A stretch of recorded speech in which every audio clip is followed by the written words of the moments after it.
Assalamu alaikum, brother. I'm asking this question on behalf of my very close friend.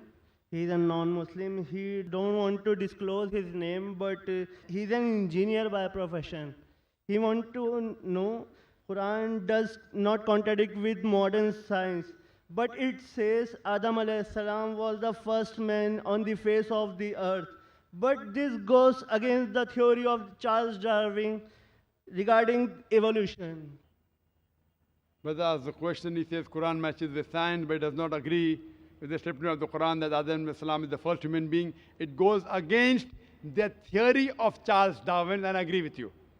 The Quran does not agree with the theory of Charles Darwin because Charles Darwin is the theory. Quran is a book of fact, not a book of theory. And if you read the book of Charles Darwin,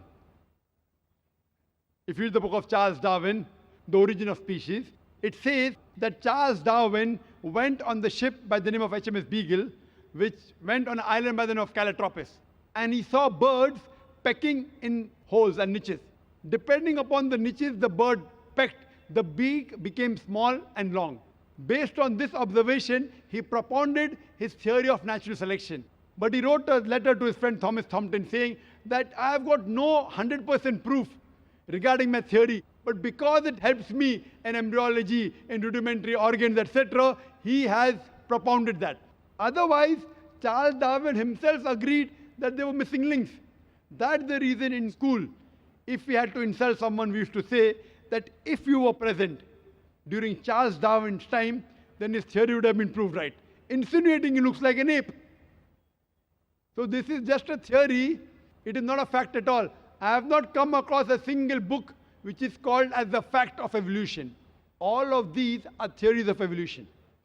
And furthermore, according to P.P. Grasset, he says, it is letting imagination run too wild just based on few vestiges that we are assuming that we have been evolved from apes. Today, science has found 4 waves. First is Australopithecus from the Ice Age, then Cro-Magnon, Neanderthal man. All these, what science has found, there's no link between them. And there's no proof that we have been evolved from ape. And according to Francis Crick, who's an expert in molecular biology, he says it is absurd just based on DNA to assume that our forefathers were apes. It is just an assumption. There are hundreds of scientists who have written against Darwin's theory. Darwin's theory has been proved false long ago. Now something has come on the internet recently, okay, Darwin's theory. These are just hypotheses. But certain things of Darwin, that life has been evolved from water, no problem. Quran says that in Surah Anbiya, chapter number 21, verse number 30. So certain things are correct. But as a whole, that human beings have been derived from ape is unscientific. It's a theory, and that's not a fact. Hope that answers the question.